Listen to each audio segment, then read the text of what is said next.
Okay, so any kind of quibble that I had with the Iron Claw is mainly centered upon the fact that, this is a famous family. And while I was not intimately familiar with their story, I was aware going in that a lot of the brothers were going to die. So none of that hit super hard in the sense that I wasn't surprised by any of that. But you weren't expected to be because, like I said, they're a well-known family. And a lot of people who are watching this would have some kind of general interest in wrestling. Me, I've never watched wrestling in my life. I did play some kind of WWF, like N64 game way back when. I was always Rey Mysterio Jr. because he looked like Spider-Man. So that's my knowledge about wrestling, that and Glow on Netflix. So it's like, not only did I know that was going to happen, I knew which brother was going to live because you could tell Zac Efron was kind of the central, central character, essentially. He wasn't the narrator or anything, but you could tell that he was the one who we were seeing all of this happen through his eyes kind of thing. Even it's not explicitly stated. So yes, knew it was happening. That would have been expected.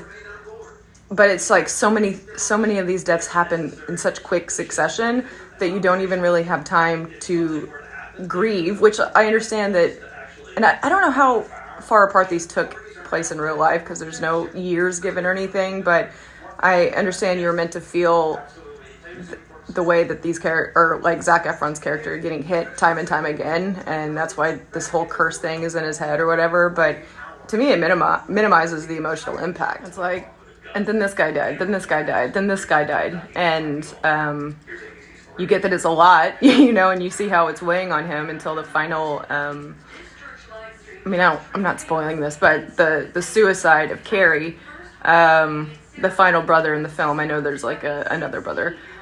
And you see him finally confront his dad about it after being silent and just like sitting idly by because they're afraid to disappoint their dad or whatever. Who, by the way, is, at least as portrayed in the film, responsible for all of this, the type of dad that doesn't dole out affection, except for on a conditional basis, which you hear exactly that stated. Essentially, it's like, this is the order of my favorite kids, but, you could always move up kind of thing. Fucked up. And they obviously idolize their dad, respect their dad, fear disappointing him in such a way that they would risk literally life and limb to please him and to maybe get this pat on the back that will really never come because it's never enough. The goal line, goalpost or whatever keeps shifting. And you could be his favorite one day and then go down the totem pole kind of thing, go down in the rankings. So, fuck him. And it was a good movie, and like I said in the review, it was extraordinarily filmed, and it looked great. It's the best version of that film that could exist. It was just a lot. I don't want to say it's like grief porn, trauma porn, but it's a lot to take in, just as it would have been for Zach's character. I get that, but didn't hit hard until that afterlife scene, in my opinion. And I posted about this on Twitter, and maybe it's not the nicest thing to say or whatever. And although his character, Kevin, was that his name?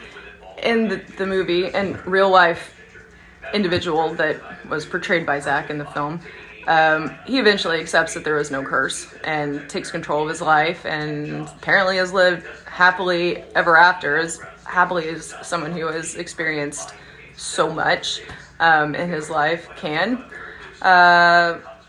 But I don't believe in curses either, just in general.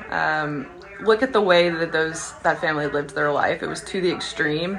It was sacrificing their bodies every single day, performing dangerous acts, even with the drugs and the fast driving or whatever, and the wrestling. Eventually something bad can happen. If it can happen, it will happen eventually. Murphy's Law. And yeah, there were things like Mike's surgery or whatever that went bad that was an extremely rare side effect or whatever, and the fact that they lost their first kid that is a lot of bad luck, but it's not a curse in the sense that 3 of those that were hardcore wrestlers, and Mikey when he had to wrestle, which I found his story to be the most tragic of all, other than Kevin, who had to endure so much loss. And I also said this in the review, their portrayal as a family unit, as a set of brothers that really had to bond together to survive the expectations that their father put on them. And I thought that was great. If they went to if they had chemistry reads or whatever, went to some kind of chemistry camp to build that family, that familial bond, or I'm saying bond a lot, but it worked. I really bought them as each other's best friend and support system, built-in support system. And that aspect of it was quite heartbreaking and soul-crushing.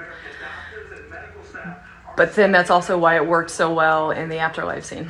And I knew that the little brother or older brother was going to show up as Carrie was on that boat, but that's when the tears started to kind of pour. Great acting all around.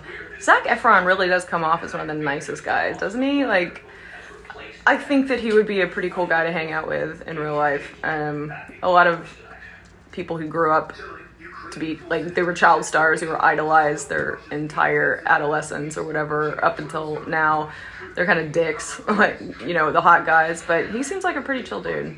So anyway, it was a good movie, but watch The Nest.